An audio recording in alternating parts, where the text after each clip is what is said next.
Ladies and gentlemen, on behalf of the Central Information Commission, I welcome you all to this seminar on the dynamic nexus between the Land Records and the Right to Information Act. The Commission has invited all the State Information Commission and their senior officials, principal secretaries of the state governments as well as senior central government officials who are primarily concerned with the maintenance of land records and transparency initiatives in this area. The Commission has also invited non-governmental organizations who are working at the grassroots level with the transparency initiatives of the land records. The Commission has organized this seminar with the hope that a meaningful dialogue will culminate among all the stakeholders associated with land records and thereby lead to transparency and trust in the government. I now request Shri Radha Krishnan Mathur, Honorable Chief Information Commissioner, to please deliver the inaugural address.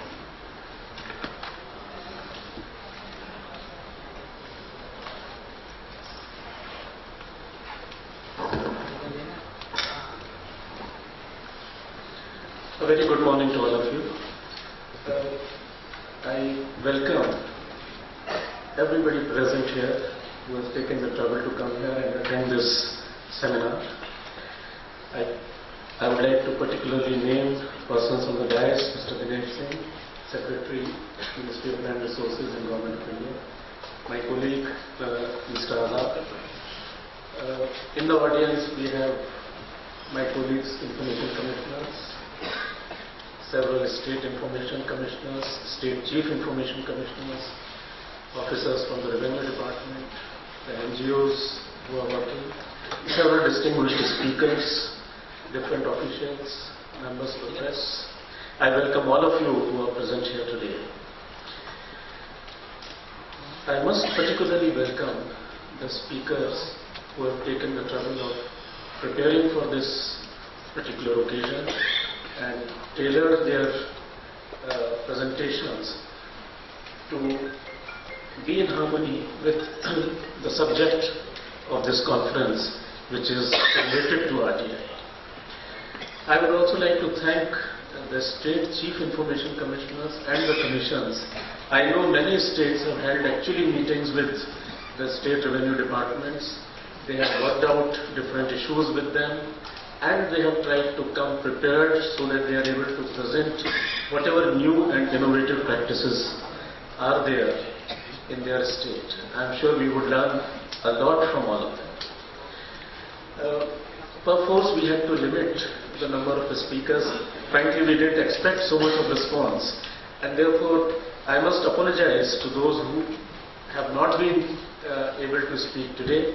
I would only request them that even if you have not been able to speak, we are still wanting to see your presentations. We would like to make it a part of the proceedings so that all of us can benefit, and surely the proceedings would be circulated to everybody.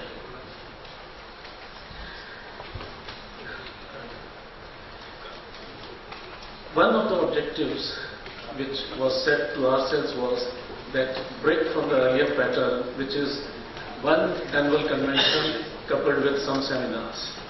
A lot of state information commissions had suggested that there should be more regular interactions, and this is what we are trying to do. We had a seminar some time ago on RTI in government, RTI in India, where a lot of participation was there. This is the second of the series. I hope that during the current financial year, we may have 2 more of such seminars. One basic objective that I would like to put before all of you is that RTI is meant to promote trust in government, transparency in government. But our own job in the information commissions is to ensure that that trust is delivered. Are we delivering that trust to the people of the country? That is the question which needs to be addressed continuously in our mind. And this is something which I feel that seminars of this type would assist all of us in the information commissions to deliver higher quality orders, more timely orders, which is really the thing which the citizens of this country want. Coming very briefly to the subject that we have chosen. Till now, we had been focusing on a lot of subjects which were, I thought, primarily the central government subjects. We thought we'll break the trend and take up a subject which is primarily a state government subject. We know that in every state government, the number of RTI applications relating to land are very large. There are some states where I know it is maybe 40%, 50% of the RTI applications, and therefore this is one sector which I thought would be of uniform importance to the entire country. A second objective with this was that this is one subject where record keeping is of paramount importance. If I have good records, probably I can serve the RTI needs much better, and therefore the legal responsibility which has been assigned onto SIC, onto CIC, onto the government under Section 4 of the RTI Act. I think this is something which would further that objective, that how do I digitize my record, how do I make my records in such a manner that they are easily retrievable in a digitized form for the benefit of the RTI information seeker. I'm sure a lot would be spoken on land records, but I would only say this much, that I treat land issue as literally the heart of administrative India. If I get my land record right, I think it would add in terms of less criminal cases, less murders, less court cases, maybe benefits in terms of GDP, maybe benefits in terms of increased income to the people. In any case, a lot of time which people waste on land disputes would get minimized if this can be done by the country successfully. Since Mr. Dinesh Singh is present, I could not resist from making two suggestions for his consideration. First, I know that he is running a lot of schemes for modernization and digitization of the land records. My request and suggestion to him is that while designing these systems, if the information needs could be catered into the design of the system. I think that is very important, that is the system such that even proactively it is informing. If I draw money from the bank, a SMS alert comes to me. If somebody does a mutation, nothing happens. Maybe I learn about it 10 years later. Why can't I get information instantaneously if anything is happening to my records? So this is one example, but all I'm suggesting is that in your modernization schemes, can I consciously build in an element of provision of information to the general public where they require it? And second request, that can't we have maybe a pilot project where everything about the land records is perfect? Maybe over a very small area, maybe over a tehsil, I'm not even talking of a district. But can we have one pilot project in every state where whatever the Department of Land Resources is targeting is fully achieved, which means that my land records, my maps, my possession of the land, my registration records, all these information, all these records are in harmony with each other, and therefore it is something like a utopia. Can I achieve that at least in maybe one tehsil area in every state of the country? With these two requests, I would only say that I am looking forward to hearing from more experienced and more knowledgeable people on the subject. I welcome all of you once again. Thank you very much.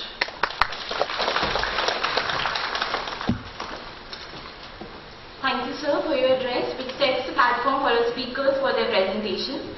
I now request Shri Dinesh Singh, Secretary, Department of Land Resources, to please address the gathering. With the permission of respected CIC, ladies and gentlemen,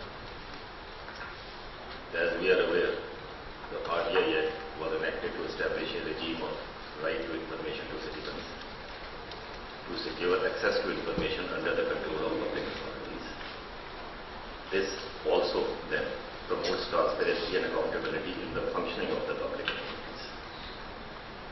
In specific reference to the focus of this particular meet, I may first emphasize that land and its administration is a matter that is intrinsically associated with the very way of life and livelihood of more or less every individual in this nation.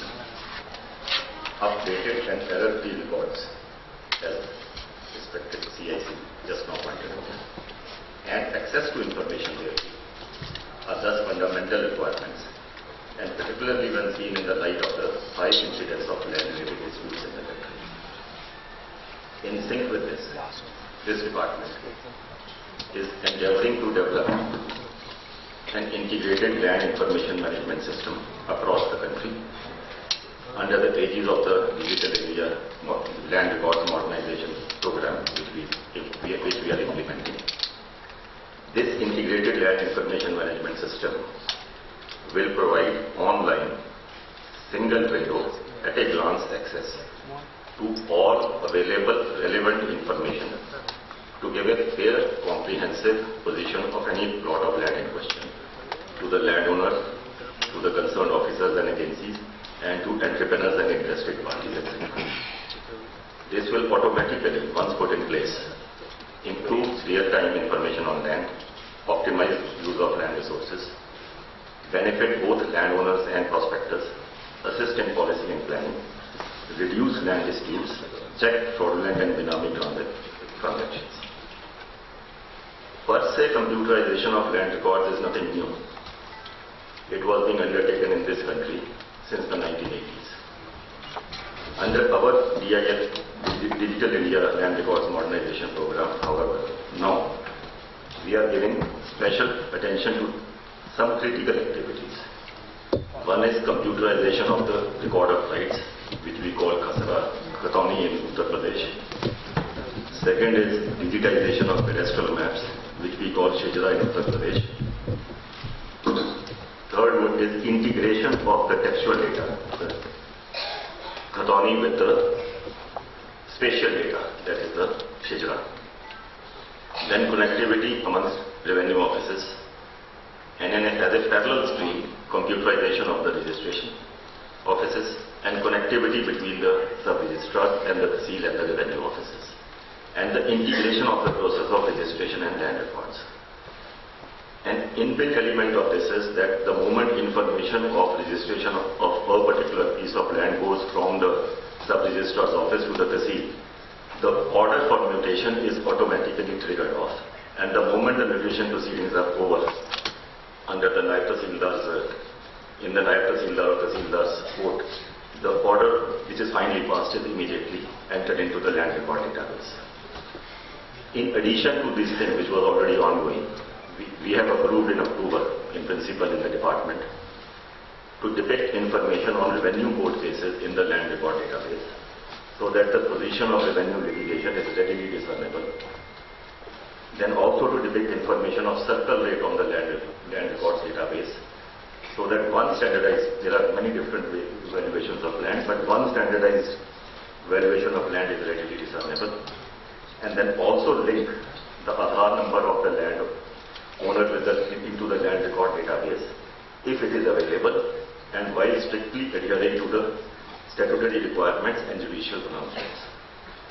The process for appraisal and approval on these additional items is already underway, and we are hopeful that we will get the approvals, necessary approvals, in about 2 or 3 months.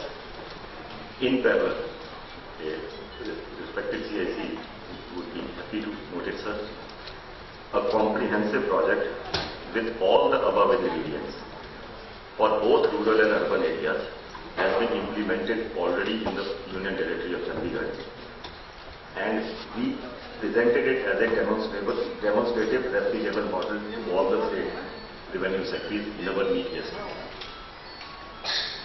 And as a next step, though in Chandigarh we have done this, but as a next step for the country as a whole, we would also then link the land record database with the banks, so that on the one hand, information on mortgage, loan, credit, or any other encumbrance with banks becomes readily available on the land record database, and on the other hand, the farmer welfare schemes which are implemented through health are certificated. But that being as it is, we will also endeavor now, sir, to develop at least one tehsil or district in every state to to have all these engagements as you have very kindly directed. But that being as it is, recognizing that land and matters related to are fundamental to more or less every citizen of the nation, it is imperative upon the revenue authorities to ensure that their statutory obligations and responsibilities under the RTI Act are duly discharged as per the law and intent and in time.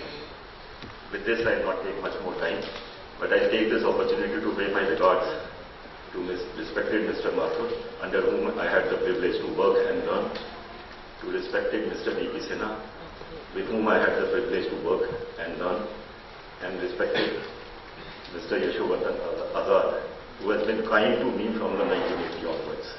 Thank you, Jai Hind. Thank you, sir, for your address.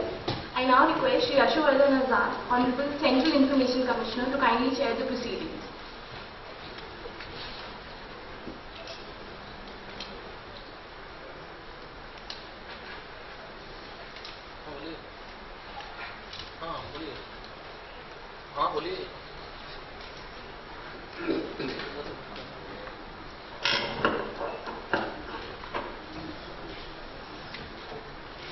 Ladies and gentlemen,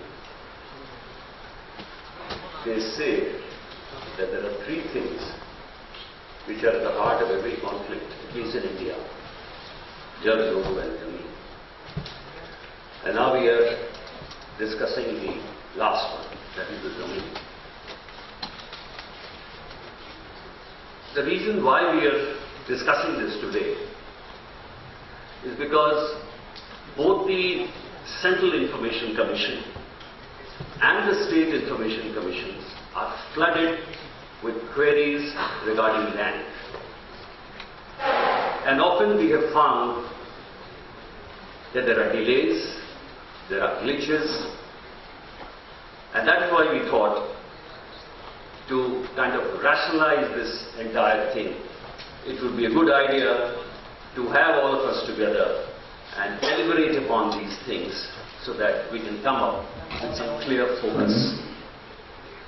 Now, with that in mind, I'm very happy that the presentation made by the Secretary here, Mr. Saini, referred to computerization, referred to digitization. In my state of Madhya Pradesh, Mr. Vimal Julka and I have been hearing about digitization since the 90s. And there has been considerable progress. But today, the focus is, how do I make this information digitized in a form so that it can be disseminated through the RTI in a proper fashion. Now we have the speakers today, eminent speakers, who are experts in their own right. We'll be calling upon them to give us their ideas with a special request on the subject, the theme we have in mind, RTI queries, how the data bank can be made more accessible. There's an old adage that it's only an expert who can convey the real intricate details of a subject in a very simple form for the layman. Paul Samuelson was writing books in economics which were studied by class 8, and we also studied them when we were in Delhi School of Economics. So of course we are expecting the experts who are going to come up here to give us their views in very simple language so that we can understand. Now we do have a time constraint because there were a lot of speakers who are going to speak. I have a list of 15 speakers, and I am of course starting with our favorite Professor Sridhar Acharya, a well-known professor who has written over 30 books, 100 research papers, both in English and Telugu languages, and has also written a book on right to information. May I call upon you, sir, to come and deliver the address. Now, the time is about 15 minutes. I would request you if you could convey your ideas and finish it say in 12 or 13 minutes, so that in case there is a question or a clarification, I can take at best one, we'll be able to do that. In fact, then the speaker will get more opportunity to kind of explore his subject a little further and make us understand better. Yes, Dr. Chief. Thank you. Very good morning.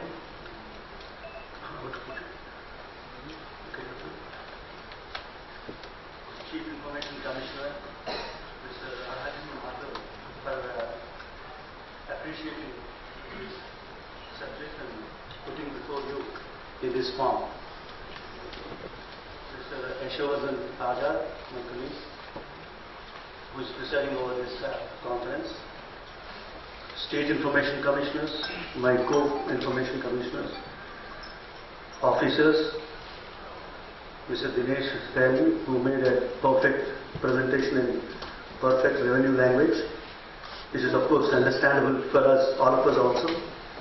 The terminology is very important, which most of the officers are supposed to know.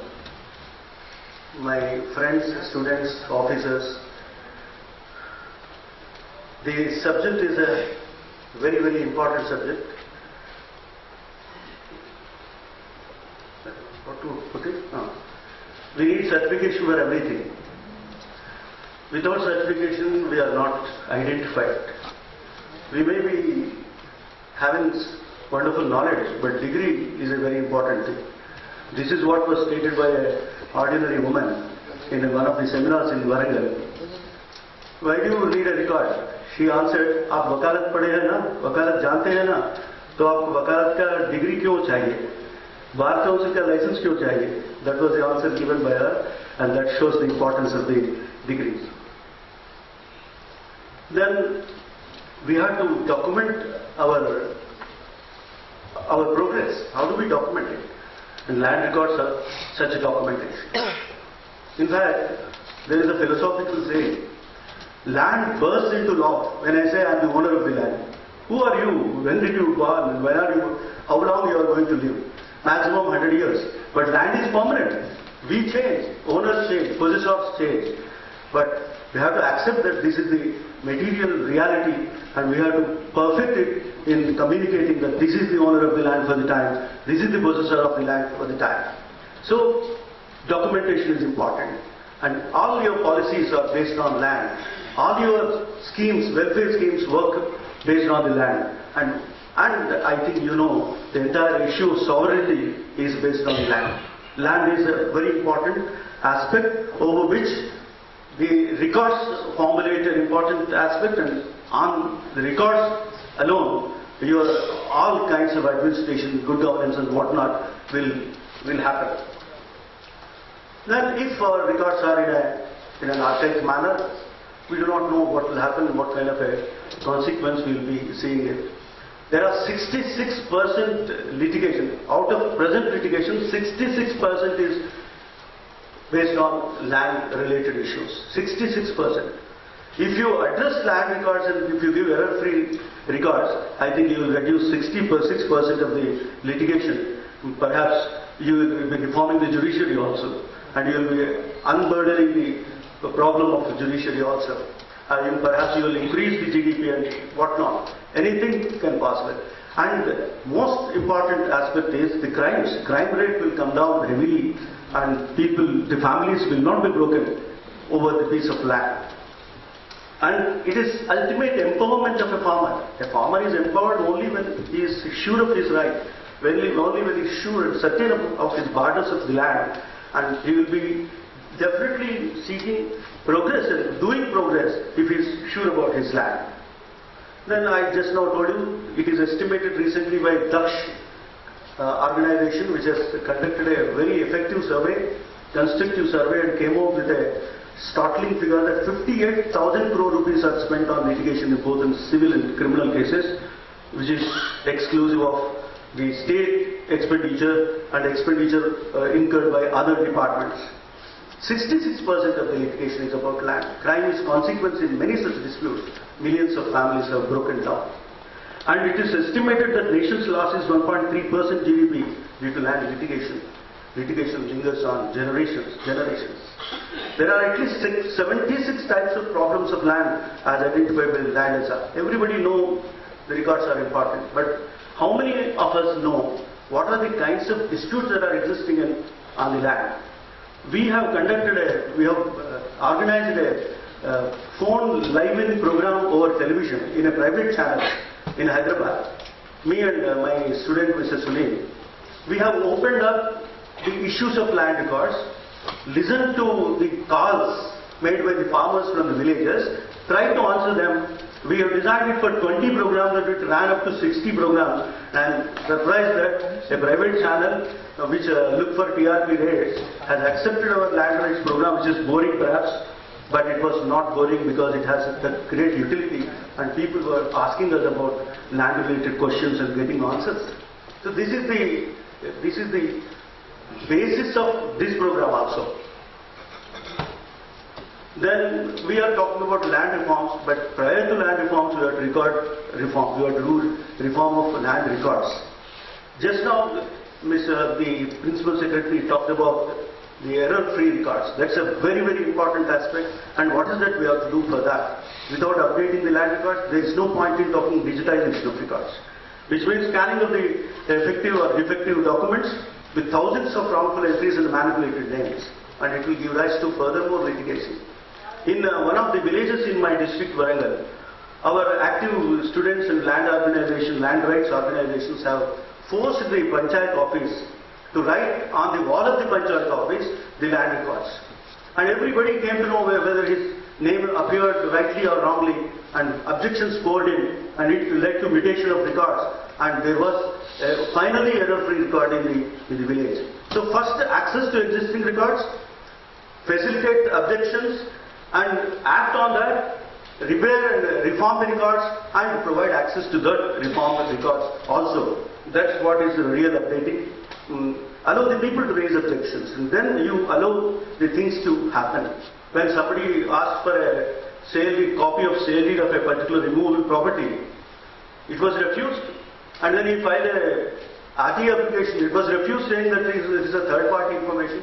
He has to go all the way to say in second appeal, and in second appeal we have to say it is not third-party information, you have to share it.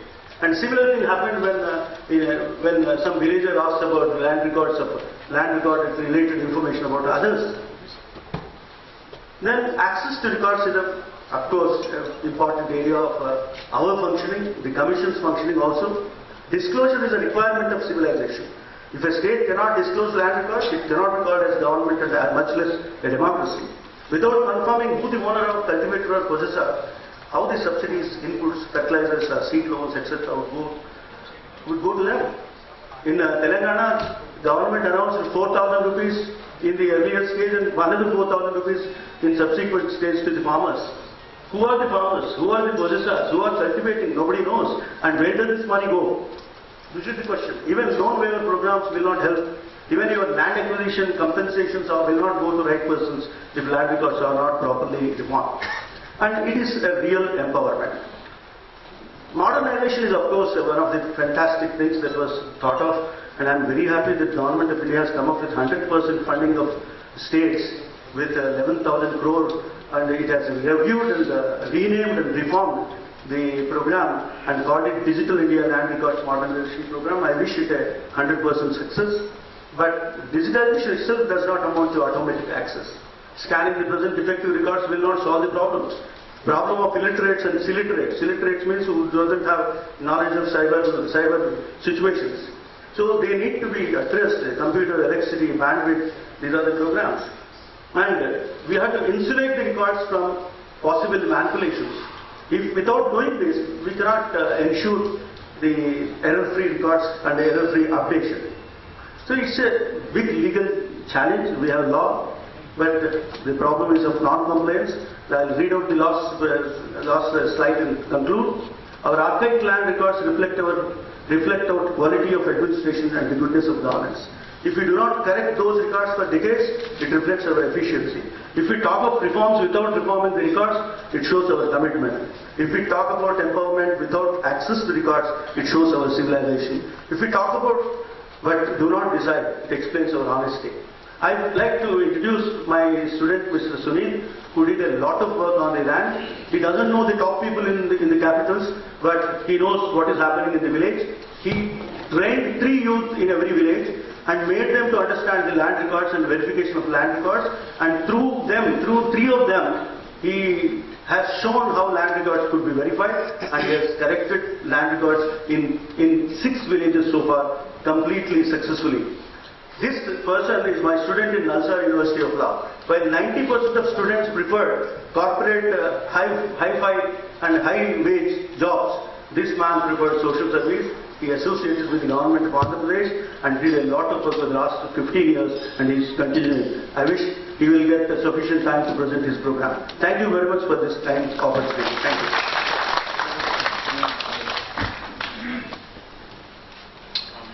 I think the minder here got scared of Professor Sridhar, so he forgot to press the timing bell after 10 minutes. Thank you, Professor. Let me call upon the next speaker, Sri Himanshu Shekhar Das. He is the State Chief Information Commissioner, Assam, and he will be speaking on position of implementation of RTI Act 2005 with reference to land records in Assam.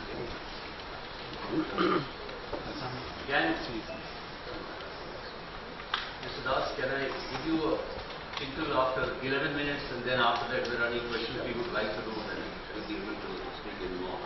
All right. Thank you. Honorable Central Chief Information Commissioner, Sri R.K. Mathur, our former Central Chief Information Commissioners present here, Central Information Commissioners, State Chief Information Commissioners, State Information Commissioners, senior officers from the states and the central government, and other distinguished ladies and gentlemen present here. I'll make a brief presentation about the position of implementation of the RTI Act, which refers to the position of land records in Assam.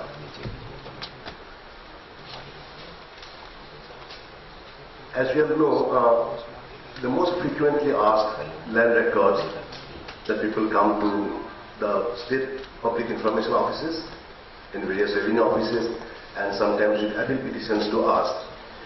Basically, the Cheetah, as you know, I think it's called Khasra in the rest of the country.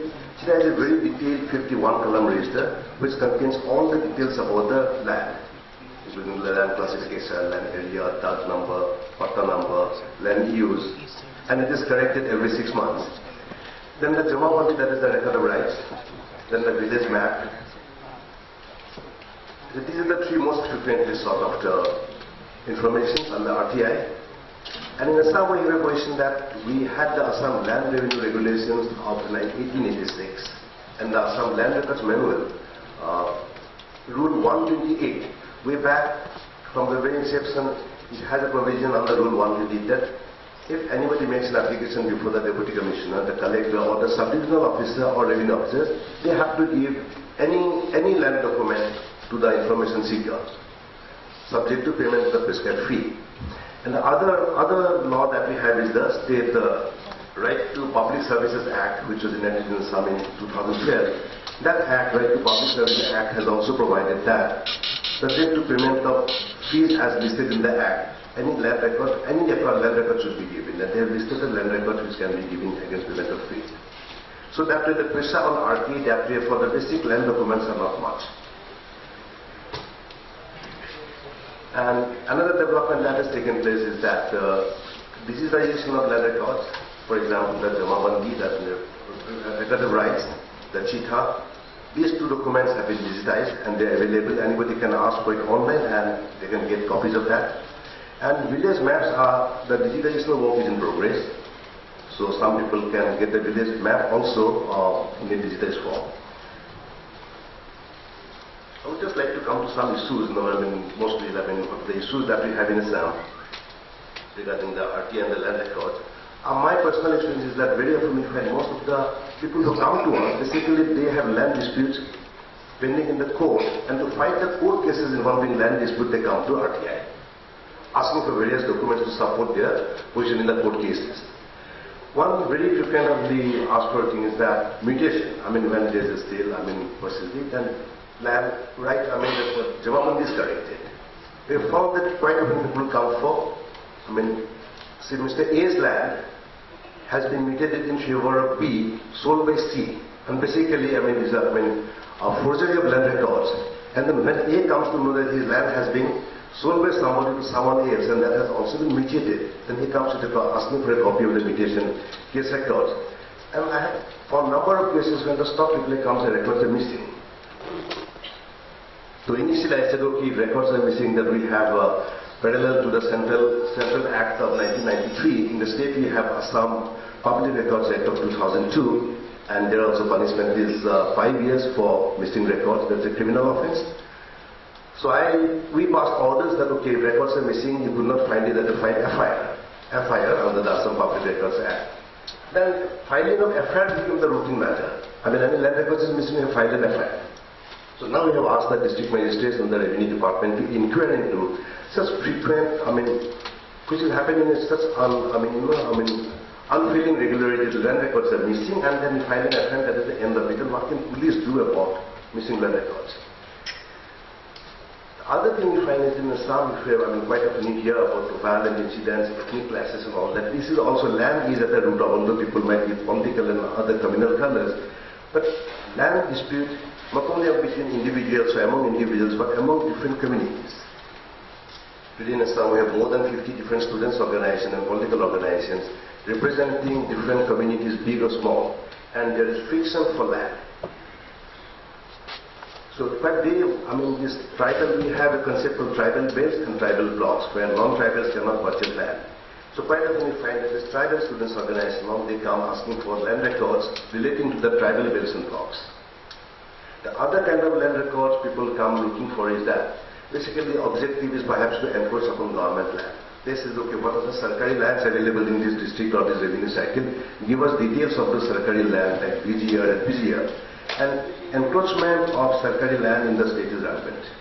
We found that the intention behind asking for details of Sarkari land is basically an organized encroachment into government land, because land is very scarce. The other thing is the land classification and reclassification. Conversion of agricultural land into non-agricultural land for industrial purposes. There is a lot of error takes place, and people who are concerned, they come asking for the information. Then the other thing is flood and erosion. Today also, you must have heard severe flood is taking place in the state. And every year, a lot of land is, existing land is eroded away, and new lands are sprung up by the rivers. So this is a continuous process that you have to bring, new lands into record, and old lands which have been eroded away have to be corrected. The land records have to be corrected accordingly. That is, constant flux. So this is where people come looking for the land records again, because what's the new things you have done.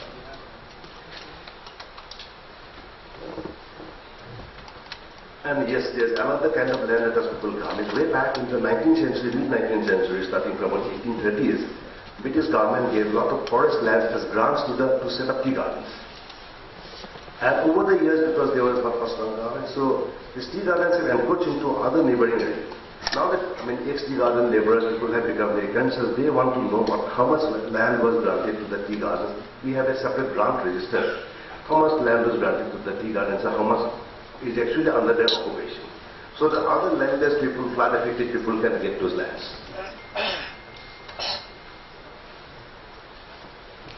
And another one is land acquisition and compensation paid. There also, maybe people come to know that, okay, sometimes the Jirat value, land value has been overestimated, more have been paid or less have been paid. So people come asking for land, particularly when the four-lane work is going on in the state. So a lot of money is being paid to the landowners for land acquisition. So people want to know how much have been acquired, what price have been paid, and for the houses, for the trees and things. And the other is tenancy register. In Assam, even today, there are a lot of lands where the cadastral survey has not taken place, particularly in the hilly and tribal areas. So people are living there, but they have no land ownership right over those lands, except that they are occupying government land. And quite often it is happening that when new development projects have gone, railways, highways, etc., because they don't have title over the land. Traditionally, the tribal people have been living in those lands. So when their land is acquired, railway line passes, they don't get the compensation. So the government have taken a decision that, okay, even though they don't have title, but from this tenancy register, they are given some kind of compensation, although they will not have the patta of the land, but they are the traditional inhabitants of the area. So this is another area. The tenancy register has become very important in the non-cadastral areas because who are the people who have been living there from before. And before I conclude, sir, I would just like to say one thing is that the cases that we are getting, first one I said about mutation cases, the other one I find is that the land mafia is also very active in the towns, and quite often we find we have detected a couple of cases where some advocates are involved, some advocates, some so-called NGOs and others, and some land mafia, they can come. And when they know that, okay, some party is weak, okay, children have gone abroad, only the old parents are living here, they have land, so they come asking for particulars of those lands as third-party information. And as I say, some land records manual and the public records, Public Service Delivery Act, they allow land records to be given. So we have found that if we give those land records, because these old people, they will not know that their land have been mutated in somebody else's name, and they have lost the land on records. So we've detected many such cases, so we take care when, although we are not supposed to ask, why do you want this information, although law provides it, but when we suspect that, okay, there might be some malafide intention, we have been saying that no. Why do you need somebody third-party land information? Because most probably they will misuse it. Although the Act doesn't especially provide, I think, public interest, and the first line of the RTX says it is a practical regime. Hello? Yeah. So we don't, if we suspect that, okay, it's not a very genuine case, and then we said, okay, you come with third-party consent or whatever. So we do take the record precaution, although the Act might have said that, okay, you should give. So basically, these are the issues we have in Islam about land records and RTI. So if there is any question, 1 or 2 minutes, I can take. Yes, lady there. Do you have a provision of dissemination of change in ownership title in the Gram Sabha? Every change that has happened with the land record, especially with the ownership title, is it compulsory that the Gram Sabha, it should be read out in the Gram Sabha? No, Gram Sabha in our land record system, Gram Sabha doesn't have a rule. So in Panchayat? Gram Sabha doesn't have a rule. Panchayat rules it not? No, Panchayat doesn't have it. It is basically the Patwari and the land record stuff. Okay, so the dissemination part is No. Something here.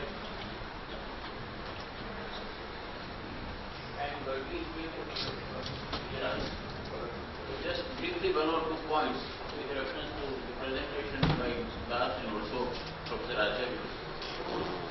The excess of information, I would briefly share the Gujarat experience in that. The program called E-Dhara, which have been running for more than a decade now. So the access of the revenue record is fully available to anybody. And it is on the chargeable basis, but again a very reasonable charges. The connectivity at the village level in the Panchayat office has also been given, so that a person who doesn't want to go to a taluka place or the district place, he can have access to land records from the village itself.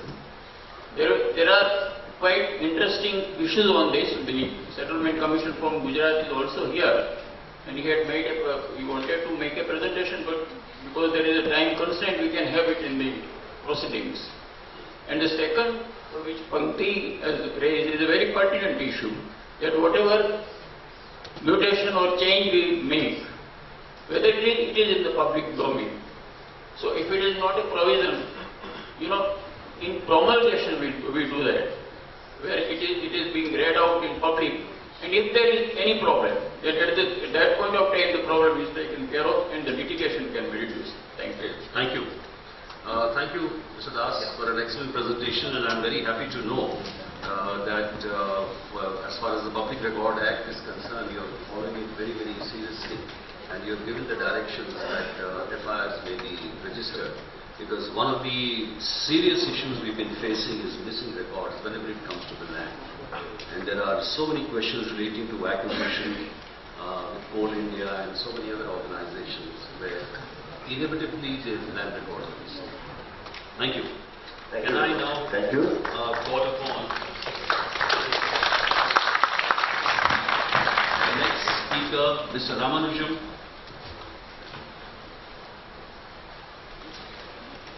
Mr. Ramanujam is the State Chief Information Commissioner.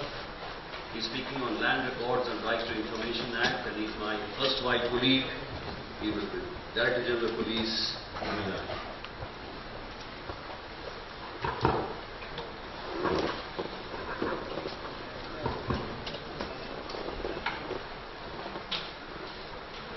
Good morning, everyone. I wanted to keep it a secret that I am police, so then I declared it openly. Okay, one issue that I have come across in the police is that a large number of murders, hurt cases and riotings are on account of civil dispute. So I am not really surprised that Professor Acharya has mentioned that 66% of the civil litigation is on account of land-related issues. Now I am looking at land issues from the other side of the fence, from the non-police side. I am reminded of what Bishop Desmond Tutu, the Nobel Peace Prize winner, said. He said, when the missionaries came to Africa, they had the Bible and we had the land. They said, let us pray. We closed our eyes. When we opened the eyes, we had the Bible and they had the land. Now, this is the kind of situation about which we get a lot of RTA complaints and appeals. Now, in Africa, they did it in a rather subtle method by using religion. But here it is much less subtle. It takes the form of forgery, impersonation, and false claims. And this is all facilitated by inadequate land records and because of lack of coordination between different departments. In fact, in Tamil Nadu, at least 3 departments come into the picture. One is the police, one is the revenue, then survey and settlement, the third is registration department. All 3 come into the picture because if you talk about ownership, what is the ultimate proof of ownership? In our state, we say it is the pata, which is an extract of the chitta register. But then the title deed is also there. That can also be used for claiming ownership. Now, invariably, because of the lack of coordination, you will find a different ownership reflected in different records. For instance, there is one particular rule, which is the Rule 55, the registration rules in Tamil Nadu. I don't know whether it is the same in other states. This particular rule says, it forms no part of the registering officer's duty to inquire into the validity of a document brought to him for registration or to attend to any written or verbal protest against the registration of a document based on the ground